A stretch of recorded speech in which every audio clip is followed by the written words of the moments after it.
ఏలూరు జిల్లా జంగారెడ్డిగూడెం పట్టణ పరిధిలో గల శ్రీ వాసవి కన్యకా పరమేశ్వరి అమ్మవారి శరన్నవరాత్రులు విశేష దివ్య అలంకరణలతో అత్యంత వైభవంగా నిర్వహించబడునని ఆలయ కమిటీ వారు తెలిపారు. ఈ సందర్భంగా అమ్మవారి ప్రత్యేక అలంకారములు దర్శించి తీర్థ ప్రసాదములు స్వీకరించి అమ్మవారి కృపకు పాత్రులు కావాల్సిందిగా ఆలయ పూజారి తెలిపారు.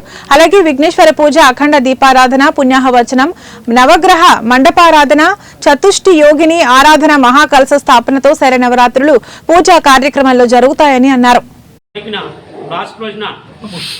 12 తారీఖున దశమి బయట పూజ జంచెట్ పూజ ఉంటుందండి. అందరూ వచ్చి వారి యొక్క కోరికలు కోరుకుని అమ్మవారిని తీర్చవలసిందిగా కోరుచుంటారండి.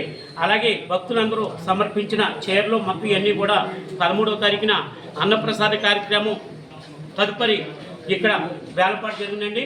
అలాగే ఆ రోజు మధ్యాహ్నం 3 గంటలకు గ్రామోత్సవం జరిగిందండి. మేళతాళాలతో బాణసంచాలతో జరుగునండి. కావున అందరూ వచ్చి ఈ కార్యక్రమాన్ని జయప్రదం చేయవలసిందిగా కోరుతున్నామండి. అలాగే ఇప్పుడు అందరికీ కూడా చదువుకునే పిల్లలకి అందరికీ కూడా సెలవులు కాబట్టి వారి యొక్క సమయాన్ని గుడికాడ వెచ్చించవలసిందిగా విద్యార్థులకి అందరికీ కూడా నా మనవి చేసుకుంటున్నామండి. అలాగే ప్రతి సంవత్సరం కూడా